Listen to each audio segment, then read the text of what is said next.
Because you're an important. Or whatever the whole thing is. Yeah, it was so much fun.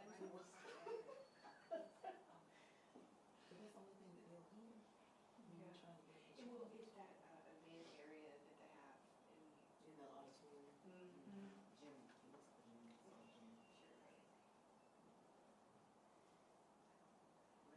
was,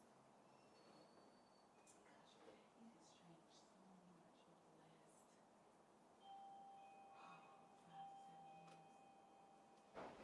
It wasn't easy. And so we got a chance to do, a lot of things. Now, last year, I was just like, They're everywhere. I know it's hard to do this. Whole week, like my credit card. I'm doing a lot of good things that I can get, I'm just hanging out. They don't really choose me. You're so stupid. I'm talking to their friends out there in the school. It's like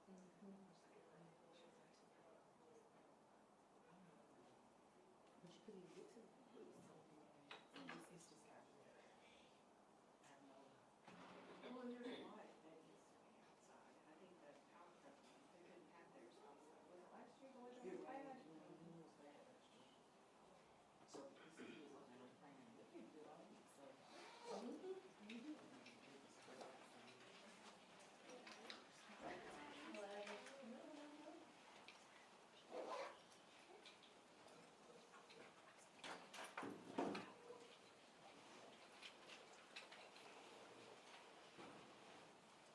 How's everybody doing? How's everybody doing? Good, fantastic. Third time. How is everybody doing? Good to see you. Good to see you. Look, we're going to go ahead and get started. We're so glad to have everyone here today.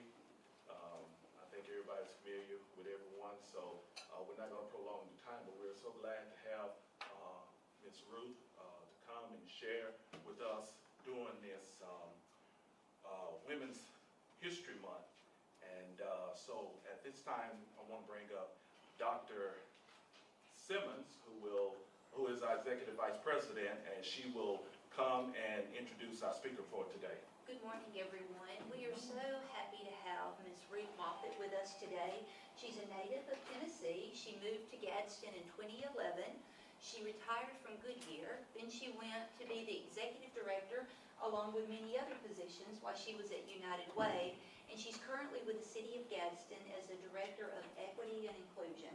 And she's a member of several clubs and organizations. I won't take up her time to speak today by going over all of those clubs. We are delighted to have you here to speak with us, to speak to us for National Women's Day. We turn it over to you now. All right.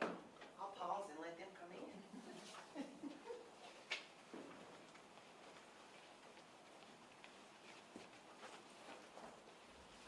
All right, I wanted to let them get seated, so I just turned my timer on. For those that don't know me already, I'm a talker, so I have to make sure I give myself a time limit. So I'm so excited to be in this room with being a room full of women, just a couple of gentlemen, but a room full of fearless women. Right, we're fearless. We know how to make a change. We know how to stay rooted in a thing, right? And so right now we're celebrating Women's History Month. And I like words and I like pictures. You know, they say a picture is worth 1,000 words, right? And then one word can really take us a lot of different places, depending on how we define that word. So I'm just giving you a heads up because this is going to be filled with words and it's going to be filled with pictures. And so I wanted to subtitle this, We Can and We Will. How many believe that? That we can and we really will. I mean, we don't always know what that path is going to look like, but we absolutely can and we absolutely will.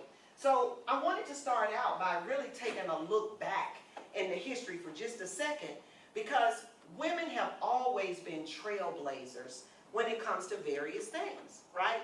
And so our very first person, Betty Graham. Now watch this. She was working on, when she made typing errors, she would use paint to cover over that error, which is now known as whiteout, right? In 1979, 47.5 million, and that's not a typo, right? So her invention, learning how to creatively look at what was going on in her environment, and she made a huge transformation in how we do things. I know me, administratively, whiteout is necessary. Our next woman is Dr. Virginia Apgar. Now, for all my ladies in here who have had a child, you kind of know what this is, that Apgar score that they do after you have a child. And so she began testing newborns 1 minute and 5 minutes after birth to determine if they needed immediate care. And to this day, that is what happens when you have a child. They test that child at 1 minute, and then they test that child at 5 minutes. They're trying to make sure that child doesn't need any immediate care. And then that Apgar, they put a name to it: appearance, pulse, grimace, activity, and respiration.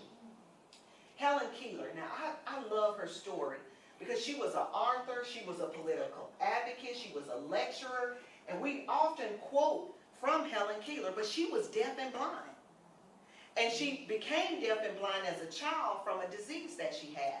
And this is her with her mother, and I really like this picture because it's the little girl with the doll, and it's what will my future be, right? What will be the challenges of my future? And already she had some challenges because she was deaf and blind, but she didn't allow that to stop her. She earned her bachelor's, and she went on to write all kind of works. She has all kind of works out there. If you want to see her in the film, The Miracle Worker, you get an opportunity to kind of see a depiction of her. But I love what she says. She says, alone we can do so little, but together we can do so much. And when we come together, we are absolutely unstoppable. So again, I told you, I started out by telling you I love quotes. Anyone can steer the ship, but it takes a real leader to chart the course. And I just believe that we are all born leaders in our own right, whether it's creating whiteout, whether it's an Apgar score, whether it's in your field, and you're never too old, you're never too young, right?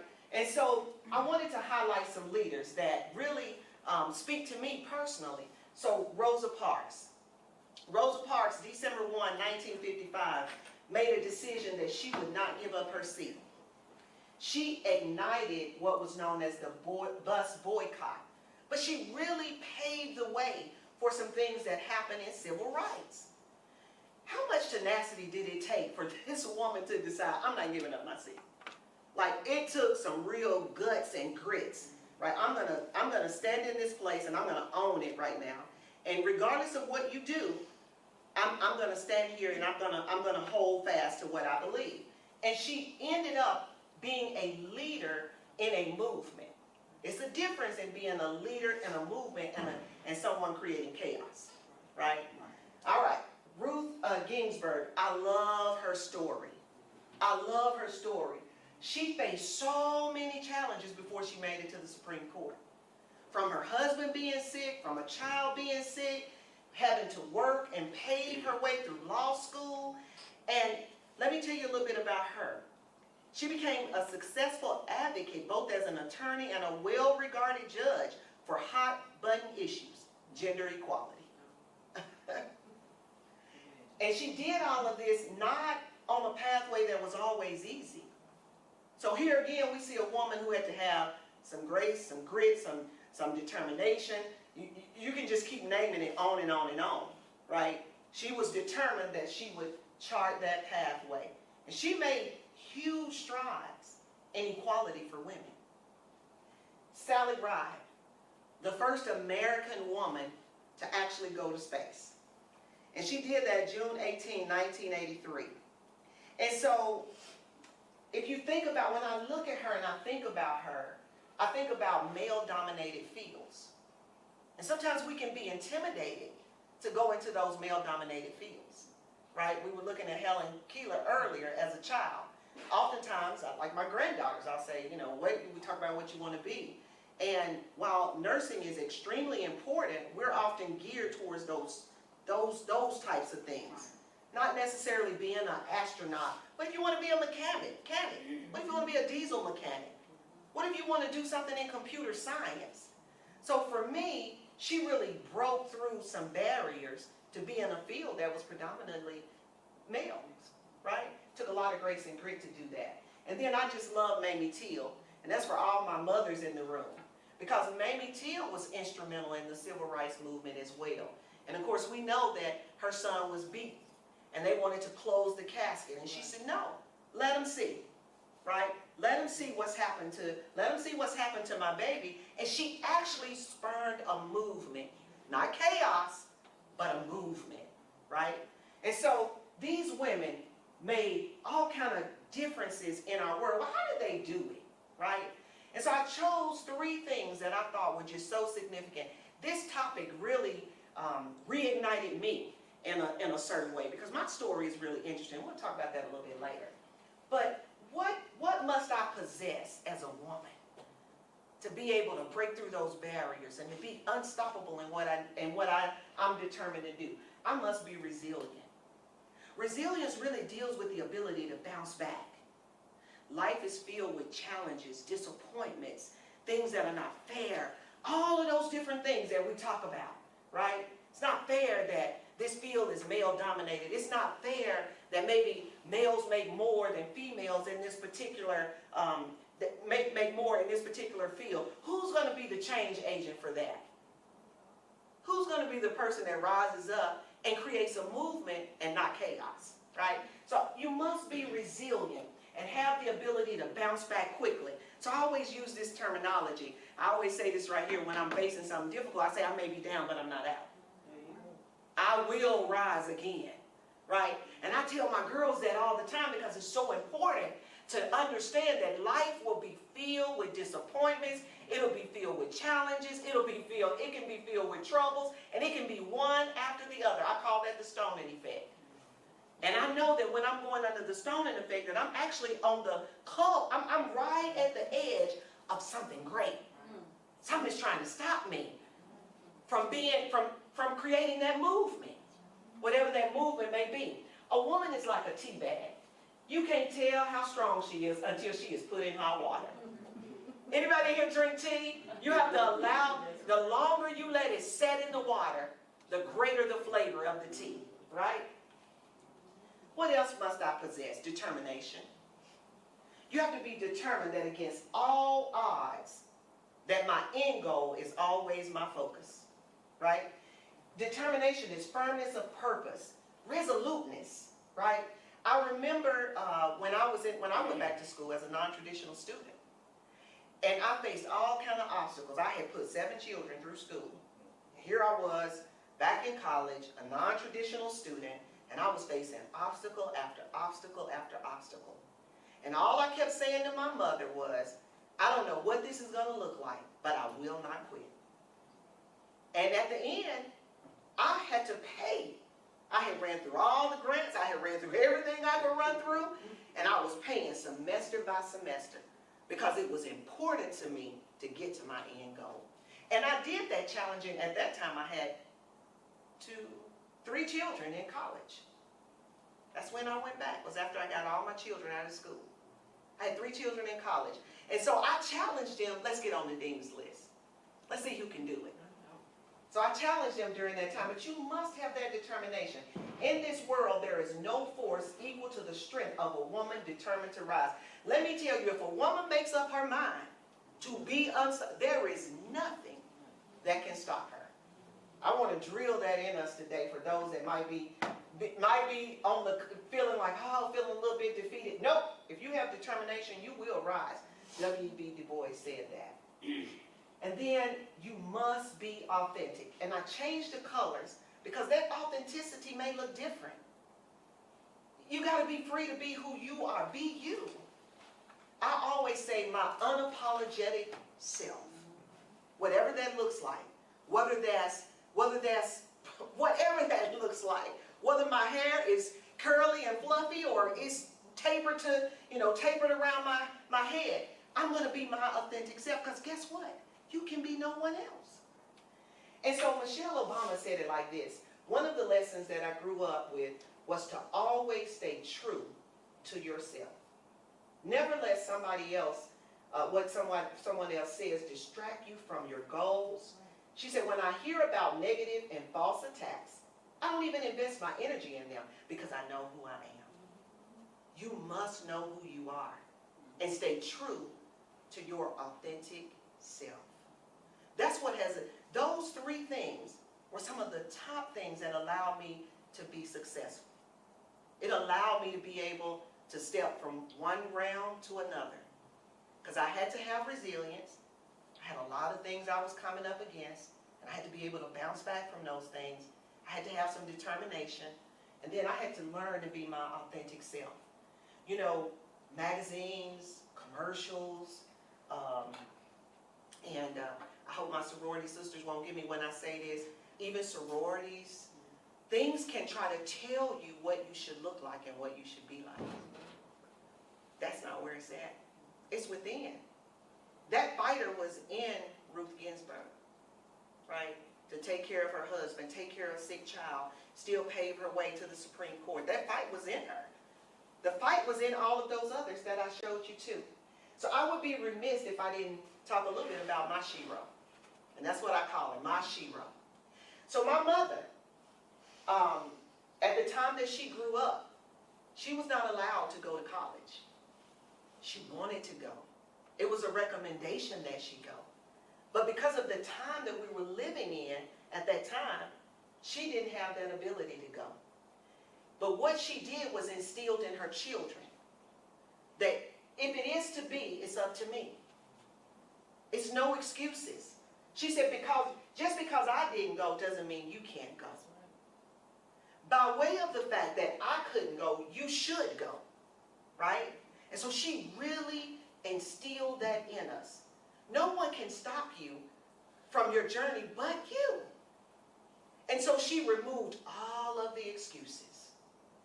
In my house, you couldn't bring in a C. So when I did have a C one time, I tried to alter it and make it a B. It didn't work. My dad caught it, right? And I got in trouble about it. But she instilled those things in me, and that's a quality that's necessary because it's easy to make what I call excuses. She said, no excuses. Get up and do it. And so we learned later in life that we were talking one day, and my mantra is that to be the change that you desire to see in the world. Even serving in management roles, I didn't require someone else to be or do something that I wasn't willing to do. Be the change. You be the change agent. Who knows if you are the next person that's going to change the trajectory of something in our world? Because we looked at some powerful women that did that. And so that's my shero right there. I'm thankful for her. So let me talk about some lessons learned along the way. Make sure I stay with my time, respectful of the time. So here's some lessons I learned along the way. And we talked about this a little bit. And I shared this with somebody earlier in my office. And I said, when I said number one, she went, ooh. Start your day by making your bed. Making your bed every day is more, it's not just about making the bed.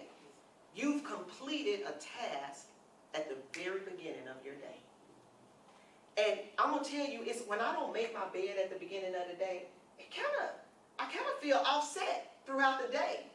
It's like I haven't did the first thing of the day that really needed to be done. And for me, tidiness goes along with when things are in order. It's like I can see clear, I can think clear. But it's about being committed to something, being committed to the structure of something. Because the world that we live in and the things that we encounter, we have to learn things like commitment. We have to learn things. You have to be committed to doing what you need to do to complete your education. You have to be committed to even go back into it. You have to be committed to stay with the vision of where you work. Commitment. Take time for devotion or even quiet or either quiet time, whichever speaks to you. For me, it's devotion.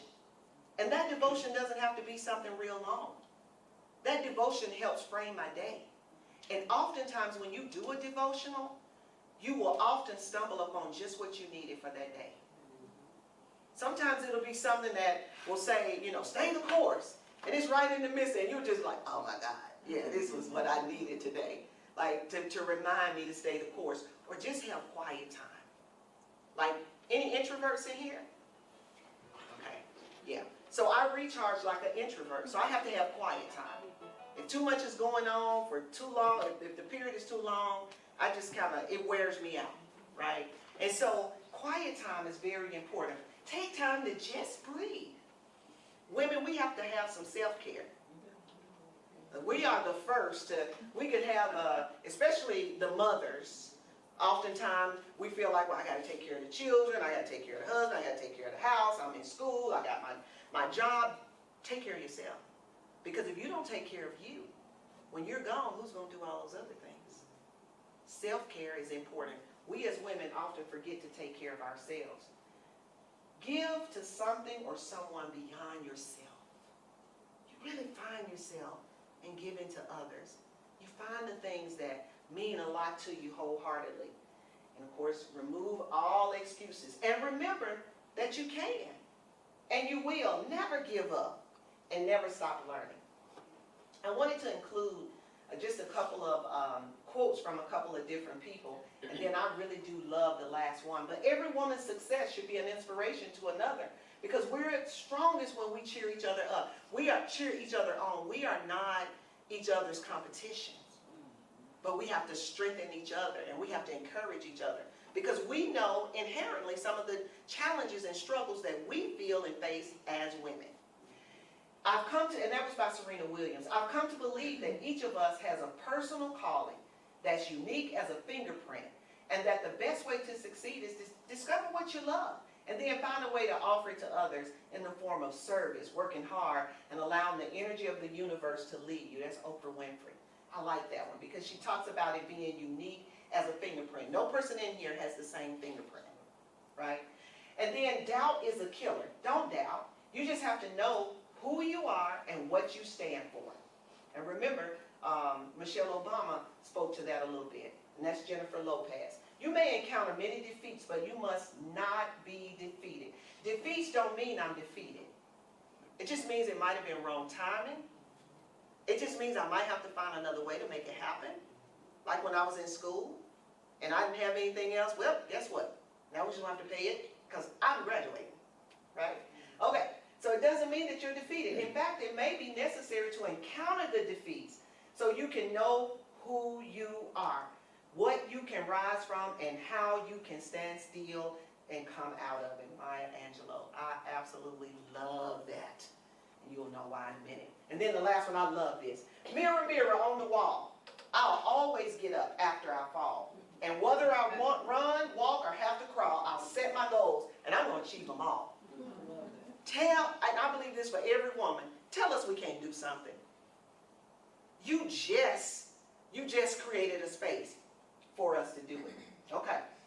So a little bit about myself that really helped to reframe this. So I am a child of four children, 2 girls, 2 boys. I grew up in a home where my father pastored for 50 years before he passed away, and I was real rebellious. I was like, God called you to preach and not me, and I don't want to live under all that. Let me be me. Let me be free to be me. Not realizing that my father was really trying to create some structure in my life, some commitment in my life. When we talk about making up the bed, like if he told me to if I had to make up the bed, I wouldn't. I had to be in before dark, I'm not. Right? Everything he wanted me to do, I was the opposite of it. So I just had this strong personality, right?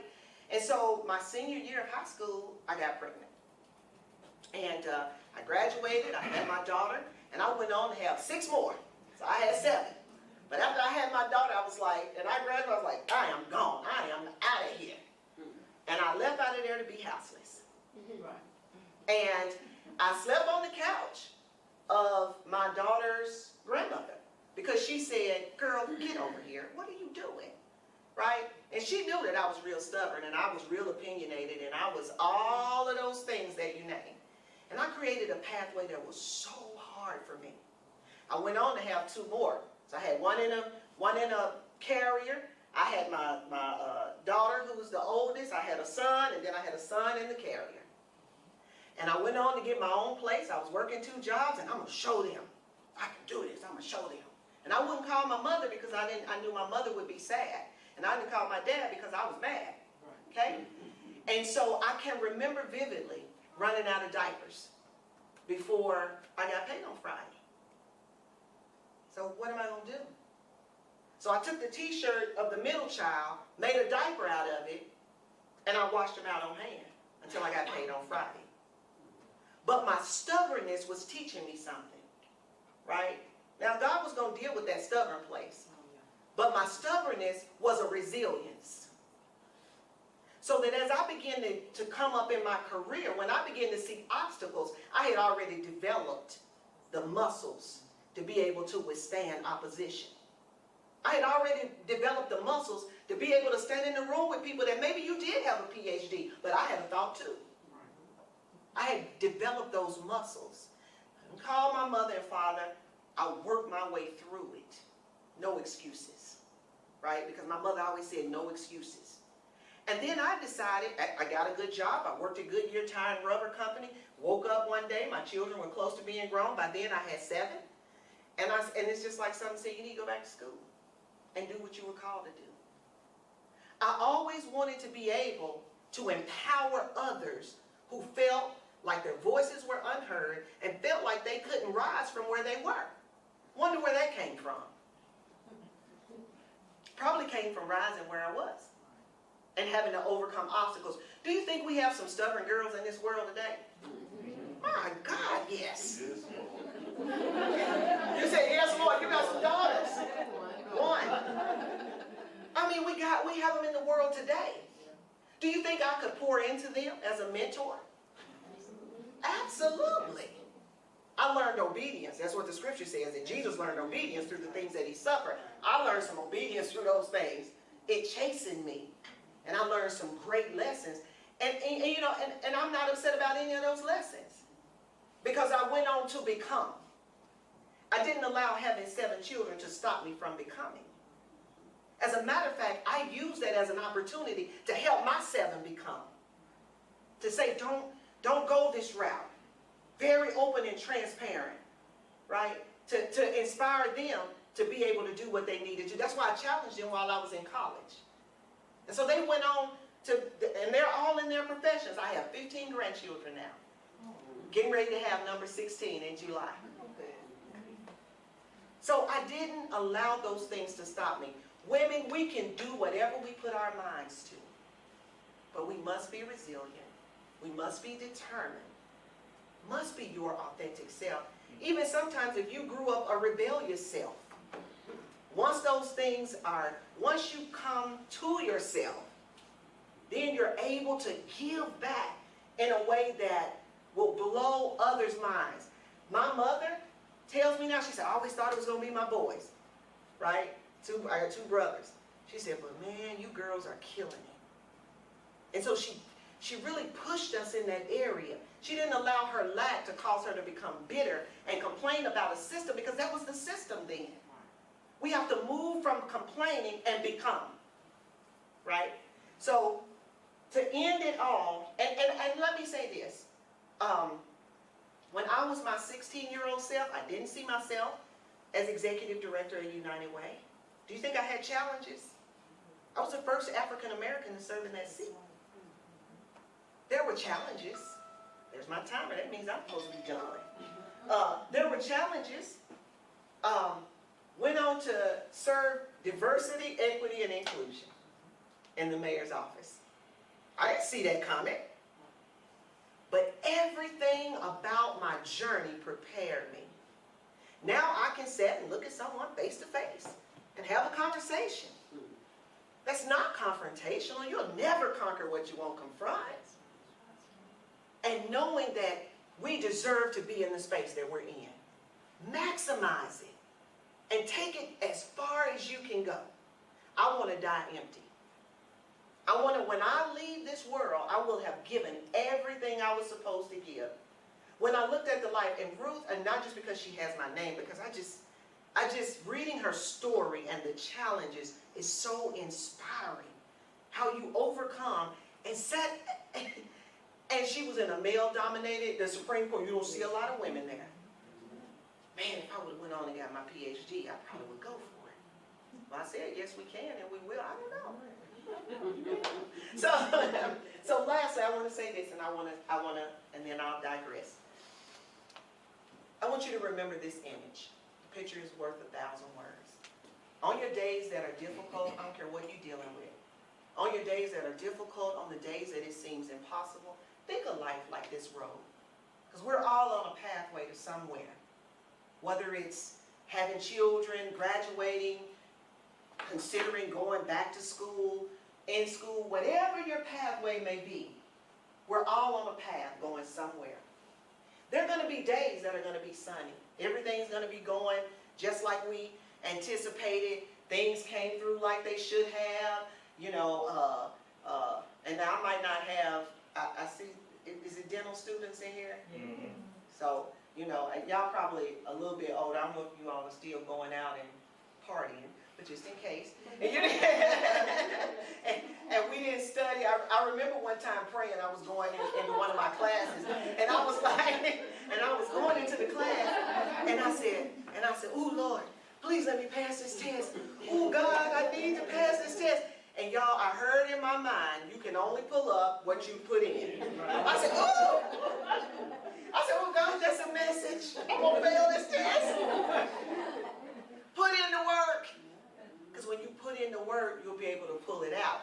Because if you haven't put in the work, it's going to be that dark day. Because you might not pass that test that you really need to pass. But the purpose of this is to remind you. And I purposely picked this picture. Because you see the sun, but you also see the clouds. You see the mountains, but you also see the low places. You even see life is fluid. It's like water. Sometimes we're too rigid. Sometimes we need to be able to make the turn, to make the change, to make the transition so that we can go where we're destined to be. And I want you to never forget, you can do it. I told you a little bit about me, not to have a place of pride, but I want people to know that I came out of difficulty, right? I'm going to defy the odds. And every woman in here can do that.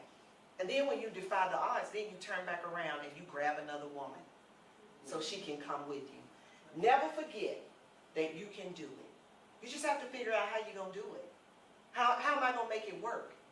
When Ruth Ginsburg's husband was diagnosed, she took care of him, she took care of the child, and if you listen to her, to some of her interviews, she sat up at night and studied so that she could get herself through school, so that she could fulfill her dream and her goal and her destiny. She didn't shortchange anybody.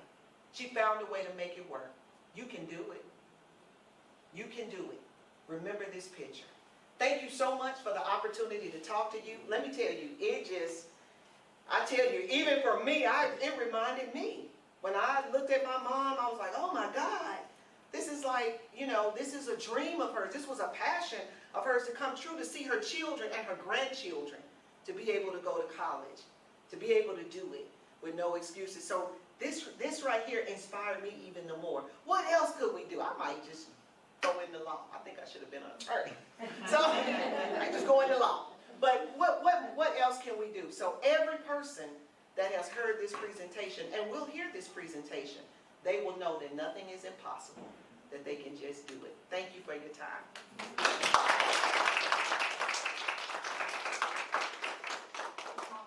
You have inspired us.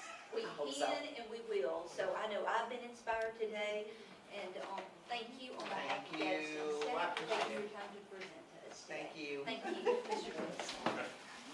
Hey, can we give Ms. Moffatt another hand? Thank you. That daughter's going to be okay. Oh, yeah, she's fine. Much prayer, much fasting. She's a whole lot better now.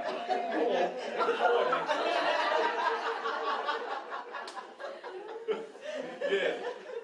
Guys, thank you. Instructors, staff, thank you guys for coming and supporting this effort that Dr. Simmons is heading up. Thank you, Dr. Simmons, for bringing Ms. Moffatt to the valley, to come and to encourage all of our ladies. Now, you guys look around, there are some men in the house now. You know, we're not too far away. They're in the overflow room. So we do want to give thumbs up to our men. Yes, we do. Amen. Yeah. So, great having you. You will be coming back to the valley. Okay, you know where we are. Yes. Yeah. We will welcome you back. This is live stream, so I think Hillary is recording this, so take this message, share it with others.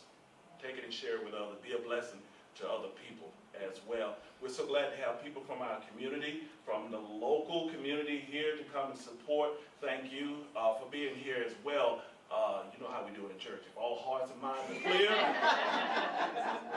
let us stand. Consider yourself dismissed. Come up and introduce yourself. Let her know how she was a blessing to you as well. I'll make you that. Thank you.